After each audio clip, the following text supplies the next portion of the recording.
and welcome to official Xbox 360 Magazine's OXM report. This week, we're talking to THQ about its upcoming FPS Homefront. It's entering into a packed battlefield, weighing up against Call of Duty, Black Ops, Halo Reach, and Medal of Honor. Is it going to be able to compete? We talked to Chaos Studios senior designer Brian Halinka to find out. Today, the Greater Korean Republic launched their latest communication satellite, claiming it will bring a message of peace to the entire world.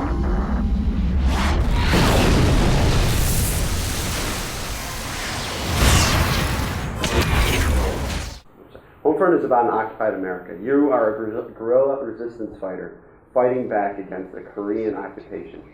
What if America was occupied? What if everything that Americans know about their daily life was flipped upside down? What would they do? Would you be the type of person that would just kind of roll over and accept the way things have changed? Or would you be someone who fights back? We're actually just telling a pretty interesting and compelling story. And the characters that we chose in terms of countries, Korea and America, they're portrayed in a way that kind of pushes them, in a different direction than where they currently are. So we aren't concerned that it's going to, erupt a media storm or anything. I think what people are going to do is they're going to kind of think about the situation. They're going to think about those countries, those characters, and if they do have a negative response, well, that's a response we respect. We want a response. We want people to think about it. I think it's great that people would think about national global politics because of the video game. So, in terms of whether they get upset or they don't get upset, I think whatever, if they're thinking, then that's terrific. That's a win for us.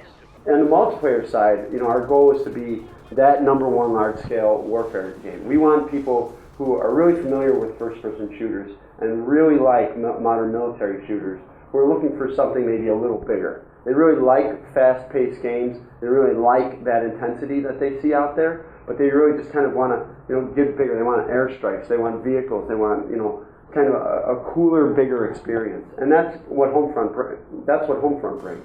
Because it's a near future game, we've basically taken a lot of modern military things. We've kind of amped them up, done a little bit of adjustment, of kind of projection of where things will be in the future. So we have a lot of those iconic vehicles that people have come to expect when they think about the modern day military. But we also have a lot of cool future tech, like our drones. For instance, we have a ground assault drone. It's basically a little tank drone that drives around and fires 50 cal machine gun. Or we have one of our recon drones. Basically, the player throws it out and kind of pilots a little helicopter. All the enemies appear marked up on the screen for them. If they target one of the players, that player will be marked for their entire team. So it's a really cool way to kind of help your team without necessarily killing anyone. So Battle Points is our in-match economy system. So basically, when you're playing the game, if you do things to help your team, like if you kill an enemy, if you capture an objective, or if you defend that objective, you earn Battle Points. And then during that match, you can spend those Battle Points on things like airstrikes, or drones, or missile launchers, or vehicles. And that's really great because what it lets us do is, now that the vehicle isn't just out there on some arbitrary spot, but it actually costs the player something, we can amp it up to a whole new level and make it really powerful. Now, those battle points, they only exist during a match. So you earn them during the match and you spend them during the match. And if you don't spend them, they go away. But we also have an XP system. So as you're playing the game, you're earning XP, you're leveling up. And that XP system operates very differently than the battle point system. Battle points earn you XP, but you don't carry battle points over from match to match.